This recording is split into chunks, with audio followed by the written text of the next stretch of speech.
Mais connaissez-vous réellement le roi René? Né il y a 600 ans, le 16 janvier 1409, il a vécu 71 ans et a eu une vie bien remplie.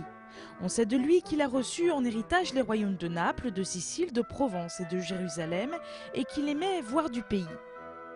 Le roi René, comme tous les grands nobles de cette époque-là, c'était quelqu'un qui était extrêmement voyageur, c'est-à-dire il se fixait rarement plus de quelques mois dans un endroit. Donc il a vécu à Angers, mais n'allez pas croire qu'il s'est installé au château et puis qu'il y est resté. Non, non, pas du tout, il y passait l'hiver. Et puis l'été, il se déplaçait à peu près dans toute la région. Autre aspect plus étonnant de sa personnalité, il écrivait des poèmes et avait un grand intérêt pour les travaux manuels et les arts, comme le dessin par exemple, mais pas seulement. C'est un passionné de chevalerie par exemple, surtout à l'époque où il était grand, beau et fort. Bon, donc il s'est beaucoup dépensé à cheval. Un homme très intéressé par les petites curiosités, les trucs bizarres, les petits coraux, des petits camées. Il y a même une pierre qui fait le temps dans ses collections, ce qui est tout à fait mystérieux. Donc c'était un homme qui s'est intéressé beaucoup à la découverte géographique. Il avait un astrolabe dans ses collections par exemple.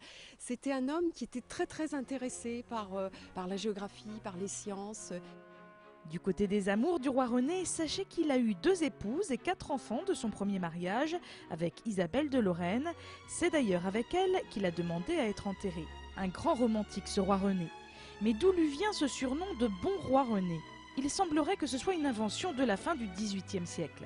Il s'est retiré en Provence les 10 dernières années de sa vie et c'est peut-être ça qui a commencé à créer le mythe, puisque il a pris un régime de vie qui était plus celui d'un philosophe, d'un homme qui se retire de tout ce monde fastueux. C'est en l'an de grâce 1480, à 71 ans, que le roi René ferme les yeux. Sa dépouille repose aux côtés de sa première épouse à la cathédrale Saint-Maurice à Angers.